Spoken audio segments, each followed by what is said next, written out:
Hey guys, thanks so much for staying with me yesterday. I was a bit long, I do confess, but I promise you for the rest of this week, I'll be a little shorter. But the scriptures that we're looking at during this week is Joshua chapter 3, beginning at verse 1 and ending at verse 5. Hear what happens. The Bible says, early the next morning, Joshua and all of them left one space and arrived at the junction that would lead them over where the confines of the desert. Now, they had to cross the Red Sea to get into the desert. Now they have to cross the Jordan River to get out of the desert. And the Bible is quite clear in chapter 2 that the Jordan River had overflowed its banks, and now it was a treacherous space because it would have been about 3 to 4 miles of river that they would have had to meander over to get to where they're going. And God says, and so they left a space of comfort, a space where they had camped, a space where they had food and water. And now they're going to put themselves in a space where it's not as comfortable, not as prepared, because transition shakes up our entire lives. And sometimes getting to that space is such a real, takes such an effort. But you know what? If we're going to grow past something, if we're going to get out of a dry space, of a space, even though God would have created a comfort zone in that space, that's not our destination. That's really where we're passing through. We can't make where we're passing through our final destination. And so we've got to move from the Acacia Grove and move to the place where we're going to cross over. And then when we get there, we've got to wait for some instructions. Because moving from Acacia to Jordan is a journey that may take us a couple weeks. But hear what?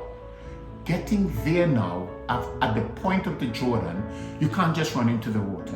You don't know the situation. You've never been there before. And for you Christian, for you leaders, for you church people, for you people who don't go to church, standing on the brink of the Jordan and looking at the threat of crossing, looking at the stress of crossing, could be deflating and could be really, really disconcerting. But you were born, you were created, you were promised to land over the Jordan. So standing there, you recognize you've not gone this way before, but you've got to leave the comfort of the desert to get to the place where you're going to cross. Come on. This morning I challenge you to arise, because we're growing out of our desert. We're not standing in it. We're growing out of it.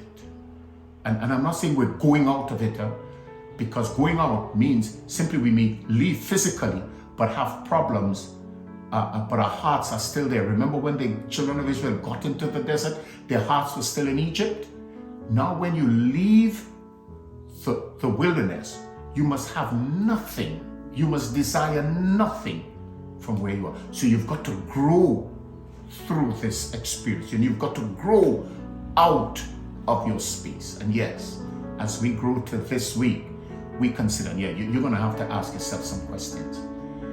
Did God really say we will possess? Because crossing the Jordan may be another trek, maybe another part of the journey. Is the space over the Jordan where God says we would rest. Otherwise, don't plant, don't look to reap, because you'll be going through. Secondly, is this the right river that I'm crossing? Because getting to this space, we may be excited by the prospect and lose our way. And I want you to ask yourself those very hard questions, because it's going to be difficult after you've done all this work to lean the ladder up against the wall, and only after you've climbed to the top to realize it's the wrong wall.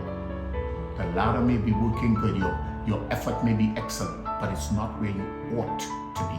Again, remember, you've not gone this way before. You don't know what it looks like. You've really got to hear what God is saying. So this week, we stick with God. We stand on our Jordan, and we hear what God is saying. God bless.